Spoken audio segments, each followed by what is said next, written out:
Si Jésus n'est pas le créateur, comment devons-nous comprendre quand il dit dans Apocalypse 21, je suis l'alpha, l'oméga, le commencement et la fin de toutes choses? Comment nous devons comprendre cela? Tu as dit Apocalypse 21. 21, oui. Est-ce que c'est pas Apocalypse 22? Mais déjà, si c'est 21, tu peux lire. 21, verset 6. Oui, vas-y. Et il me dit, c'est fait. Je suis l'alpha et l'oméga, le commencement et la fin. À celui qui a soif, je donnerai de la source de l'eau de la vie gratuitement. Oui, continue. Je serai gratuitement. Verset 7, celui qui vaincra héritera ces choses. Je serai son Dieu et il sera mon fils. C'est ça, non? C'est ça. Maintenant, regarde le verset Apocalypse 21. Puis je vis un nouveau ciel et une nouvelle terre, car le premier ciel et la première terre avaient disparu et la mer n'était plus.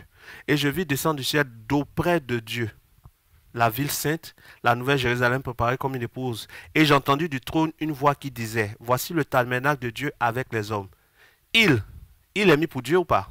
Et j'ai entendu du trône une voix qui disait, voici le tabernacle de Dieu avec les hommes. Il habitera. Le il s'est mis pour qui? Pour Dieu. Il habite ou il habitera? Il habitera.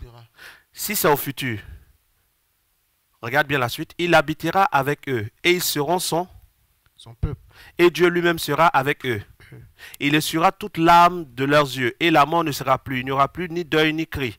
Et celui qui était assis sur le trône dit, voici je fais toutes choses nouvelles. Et il dit, écrit, car ces paroles sont certaines et véritables. Il me dit, c'est fait, je suis l'alpha. Qui parle? Celui qui est sur le trône ou pas? Celui qui est sur le trône. D'accord. Maintenant, ici, on voit bien que c'est celui qui est sur le trône. Apocalypse chapitre 5. Regardons qui est sur le trône. Parce que les gens prennent des tests sans avoir vraiment analysé. Apocalypse chapitre 5, verset 1. Puis je vis dans la main droite de celui qui était assis sur le trône. Celui qui est assis sur le trône, c'est lui qui a dit, je suis l'alpha et l'oméga ou pas? Oui. Donc, il est assis ici, non? Oui. Continue.